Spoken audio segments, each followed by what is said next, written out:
Have you ever had the urge to commit grievous acts of human rights abuses against your fellow man? Yeah, you have. Don't lie to me. I see your Hearts of Iron 4 playtime. War crimes are very funny, you know, and there are lots of different games that let you commit them. From minor indiscretions like gunning down civilians, to slightly less minor ones like annihilating an entire race of sentient beings. Video games have been letting us live out our greatest war criminal dreams for years across many different genres. But fortunately, you can only do them in video games and they never actually happen in real life, because otherwise that'd be kinda messed up. What? What do you mean? The United States did what in the Philippines between 1989 and 1913? Okay, so war crimes aren't as funny as I originally thought, but instead of being a war criminal in real life, Obama could have just played some video games rather than drone striking civilians in Pakistan. But what is it that compels many of us to be ruthless warlords and evil bastards when we play video games? Are boomers right when they say that violent video games make us into evil, murdering psychopaths? Or perhaps is it just the nature of man? Before we get into the fun part, let's discuss exactly what a war crime is, as it's a fairly broad term. In its most basic sense, war crimes are crimes against humanity, generally committed during a conflict of some kind, whether that be the intentional killing of civilians, torture, mutilation, or a bit of good old-fashioned ethnic cleansing. Outside of a war, I suppose these would just be good old-fashioned crimes against humanity, and it's important to note that the concept of a war crime is, historically speaking, a relatively recent concept, at least for what we would consider a war crime today. There are a number of games that allow you to commit what would be now considered a war crime, but during the setting of the game were not considered so. Age of Empires is a great example. It's not really a war crime, that's just some good old-fashioned ancient warfare or the genocide and displacement of people in the name of colonization. And sure, you can target and kill civilians, which is an encouraged and viable strategy, but hey, it's just how we did it back then. Paradox funny map games are of course a great example of committing war crimes within historical context. The overarching concepts of colonialism and imperialism of Europe, Universalis and Victoria, and the ability to pillage, murder and torture on a more personal level in Crusader Kings coming to mind. Then you have games that are outside the bounds of a military conflict, like Grand Theft Auto, where you can simply gun down civilians should you choose to, as is the nature of free roam games, but it doesn't really serve much purpose in terms of the actual plot progression. Then I guess you have games like Skyrim, which allow you to murder civilians in droves if you choose, but were war crimes ever invented in Tamriel? Also, let's be honest, most of the NPCs in this game deserve it. Kenshi is another game where war crimes were obviously never invented, because with all the slavery, racism and cannibalism, the entire game is essentially just one big old war crime, and you're just living in it. Though there are also other games set post the Geneva Convention that are still essentially just one big war crime, like TF2 for example. It is in your best interest to shoot at medics, and most of the weapons in this game feel like war crimes in themselves. If throwing your piss at someone isn't classified as chemical warfare, then it definitely fucking should be. Not to mention that the existence of the spy class is essentially just a war crime in itself, being able to disguise as an enemy and literally stab them in the back. Though honestly, the biggest crime in this game is still the existence of random crits. As for games that aren't entirely war crimey but still feature them pretty heavily, Call of Duty is an obvious choice that comes to mind. The No Russian mission from Modern Warfare 2 in particular giving the player the opportunity to mow down civilians in an airport, which caused just a teensy bit of controversy. In fairness, you are not specifically told that you have to shoot civilians, though I doubt that stopped many people from having a certified epic gamer moment, other than Japanese and German players who were given an instant game over if they did. Other Call of Duty titles don't shy away from depictions of war crimes either, particularly when they can portray real-world war crimes committed by the US as committed by someone else instead, with the appropriately named Highway of Death mission in Modern Warfare 2019, because that's also what they called the real thing. You can also get into the alternate history genre, which I also did a video on, so maybe you should watch that too, hahaha, JK.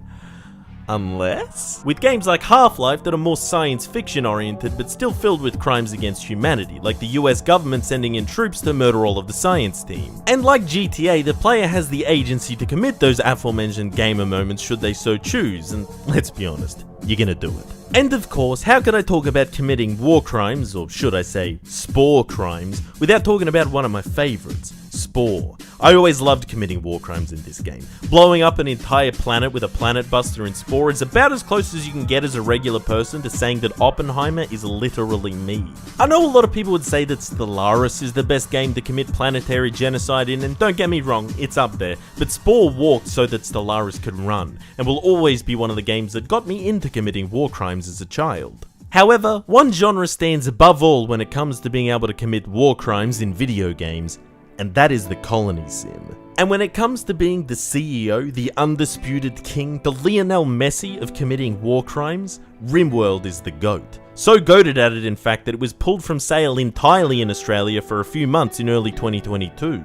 You can enslave people, force your colonists to be constantly on crack to stay functional, butcher humans in order to eat them or turn them into biofuel, harvest the organs of prisoners in order to sell on the black market, or just straight up create gas chambers to murder squads of people in. And its spiritual predecessor, Dwarf Fortress, is also pretty competent when it comes to committing war crimes. Maybe more like the Ronaldo of war crimes, you know, not quite as good. You can create an almost unlimited number of killing chambers in this game, and the details in which you can go into dismembering people is second to none. But some sick fucker made it so that butchering sapient beings is unthinkable. What a little pussy, can't even turn those goblins into fuel for my smelters. Doesn't have drone strikes either, sorry Obama. I compare these games an awful lot, but when it comes to being able to commit crimes against humanity, RimWorld definitely takes the cake. Especially since in Dwarf Fortress, you're usually doing it to goblins and elves most of the time, and all those filthy knife ears deserve it. But talking about all the games that let you commit war crimes begs the question, what compels people to be so cruel when playing video games?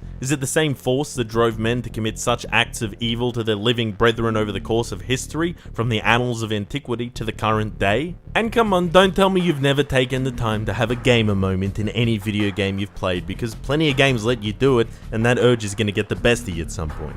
And I mean, have you ever played the Fable games? Being good was boring as hell, being an evil piece of shit was way more fun. My man Shoddy talks about this in his video about being the bad guy, and that being evil is inherently interesting to us, especially since many of us are told all our lives to do the right thing and generally try to be good people in the real world. Maybe it scratches an itch deep down that we all have, where being bad at a primal level just looks fun. Good guys are just kinda boring. Bad guys often have that aura around them that makes them interesting. It's perfectly human to have morbid curiosities, and what better way for us to explore them than in the virtual world? I also feel like video games get a bit of a bad rap for a lot of things that other forms of media don't. At the end of the day, how is it any different to enjoying action or horror movies? Well, an argument to be made is that video games are an interactive medium. You are the decision maker and action taker, not watching someone doing it in a predetermined fashion. And while that's a genuine point, I don't think that the natural progression of gunning down civilians in GTA is to go and then do it in real life as some would have you believe. Not to go all nerd emoji on you, but actually the general consensus from contemporary studies around video games being linked to violence is that it's unfounded, so... Plus, I would make the argument that generally video games do a good job at avoiding the inclusion or ability to commit contemporary or historical war crimes, certainly more than movies do. Yeah, COD tries its best to ruin it, but what else do you expect from Uncle Sam's finest propaganda? Despite being set in World War II, the Holocaust is not present at all in Hearts of Iron 4, and nor should it be, because it wouldn't serve any real gameplay benefit. You play as Germany for the challenge of conquering the world and doing what the Third Reich couldn't in a militaristic sense, not for the genocide. The Age of Empires 3 campaign took a totally ahistorical path, very dissimilar to the Age of Empires 2 campaign. Well, sorta. I'm just still mad that the Scots didn't actually win the Battle of Falkirk. And it makes sense for this campaign to not be directly about the historical colonization of the Americas, because that event is a sensitive subject that still has repercussions to this day. No matter the form of media, the draw is often the violence, the thrill, the action, and this is not unique to video games either. You don't go to watch a James Bond movie and hope that he subdues all of the bad guys non-fatally, or that they all talk it out and come to a happy agreement. You want him to kill those motherfuckers. I remember playing This Land Is My Land, the game about fighting back against settlers manifesting their destiny in North America, and it had this janky ass karma system whereby you gained benefits from sparing enemies rather than just fucking killing their ass. This was my least favorite part of the game. These scumbags are literally war criming my people and I'm supposed to feel bad for killing them? Fuck that nonsense, I'm gonna slaughter all those mayo monkeys. Which comes to another important point. At what point are we accepting of being able to commit evil or violent acts against specific people in video games, and when does it become something that is taboo? I think that one of the most important factors alongside the acts that these people have committed or the faction that they align with is how they are humanized. And this isn't a black or white categorization. It's not either human or non-human. Much like my undiagnosed autism, there's a whole spectrum to this. At the lowest point of humanization are strategy and simulation games, where you don't actually see the people in question, or they're nothing more than a number or a nameless sprite. This generally makes it an awful lot easier to either not care or be blissfully ignorant when you're, committing genocide. Obviously, the more you flesh a character out, the more human they are, whether that's giving them a name, a face, a voice, a backstory, personality traits. The more there is to see, hear, and understand, the more difficult it is for us to simply murder them. And again, there's levels to this. Pawns in RimWorld do have names, backstories, and traits, but they don't have a real human face or a voice, taking away some of the humanity factor and making it all that little bit easier to harvest their organs for profit.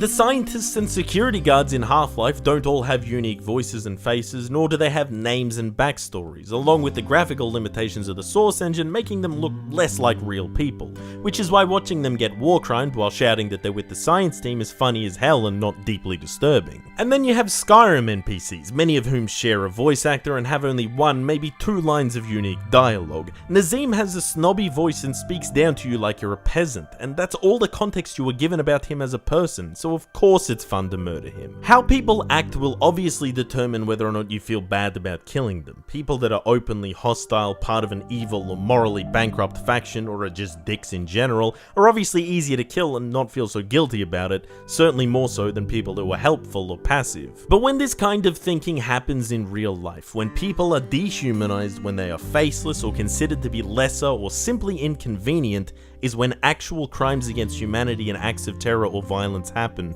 and this is a very dangerous way of thinking. I found the concept of humanization to be very profound when making this video, but at the end of the day, I think the most important thing is to be able to recognize where the line is drawn between video games and real life, and to be conscious of the fact that what you do in the virtual world isn't real, nor should it be.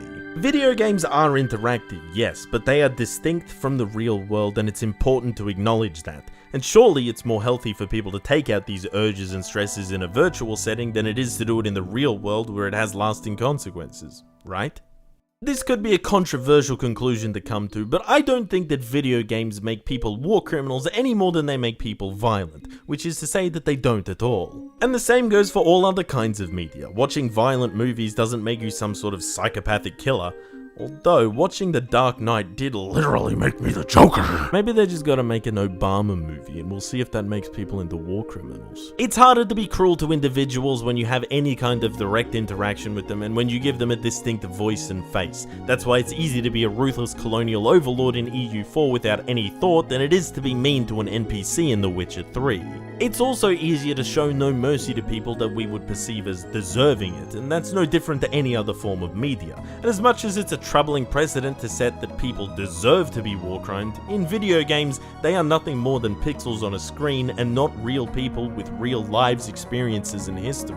Perhaps it's good that we have video games as an outlet to act upon these intrusive desires to be an evil piece of shit so that we don't have to go to all the effort of becoming the president of the United States in order to do it and get away with it. So keep harvesting those organs and committing planetary genocide, folks, because like I said at the start of the video, war crimes are very funny. As long as they happen to beings that don't exist because they're inside a video game, or if they have a dubious connection to terrorism or something. So what I'm trying to say with this video is that we shouldn't stop people from playing video games if we don't want them to become violent megalomaniacs, but we definitely should stop them from entering politics. Should've just played RimWorld, Obama.